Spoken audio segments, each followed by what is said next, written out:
So I just want to talk about, in a lot of the free consultation videos I talk about some different mounting brackets. So one thing is, if you have a second tier home and say you have some peaks that you want to light, sometimes you have to get a light up there. And usually the way that we recommend you go and do that is just by running some wire up the east trough and then into the gutter, and then mounting the light on the gutter. And what we use for that is something called a gutter mount. So it's just like this.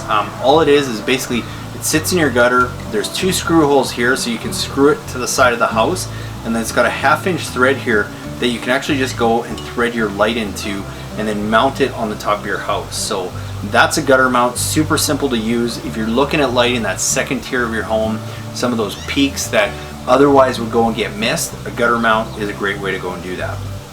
The other mount I'm going to talk about is it's basically like a junction mount. So again, anytime you're trying to, whether it be light that second level of the house, or you need to mount a fixture to something other than the ground, something like this is all you need. And you can buy these from us or from a landscape company, or you can go to Home Depot and you get a very similar thing. The only thing you got to make sure is that it has a 1/2 inch thread, because any light you buy is going to have a 1/2 inch thread on the bottom.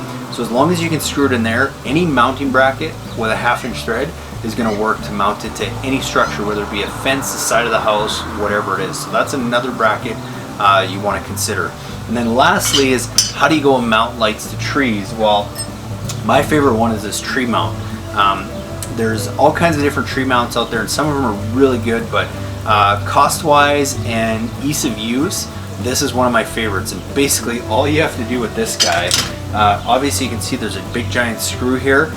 We can just stick a screwdriver through here and then just wind that into the tree so it gets nice and tight.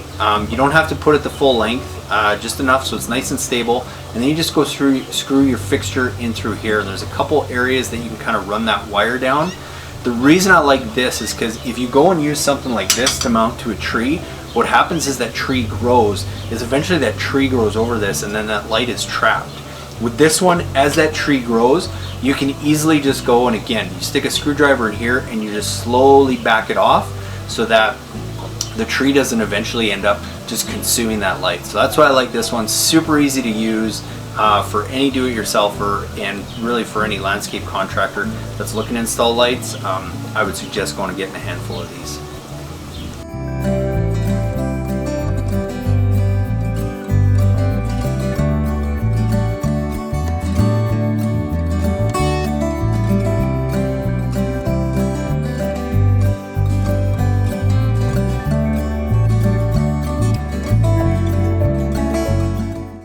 Hey guys, thanks so much for watching. I hope you guys got some great do-it-yourself landscape lighting tips. Now, please be sure to go to our website at lightingdoctor.ca and check out our how-to page. It's full of great resources, from our podcast to our video to our most frequently asked questions. And also check out our Try It Before You Buy It light, where you can actually go now and get one of our premium quality uplights and a King Innovation Insta-Light, which is basically a battery pack now that allows you to go and run those lights and test them out on your property. Try it for 14 days. If you don't love it, send it back to us and we'll give you a full refund.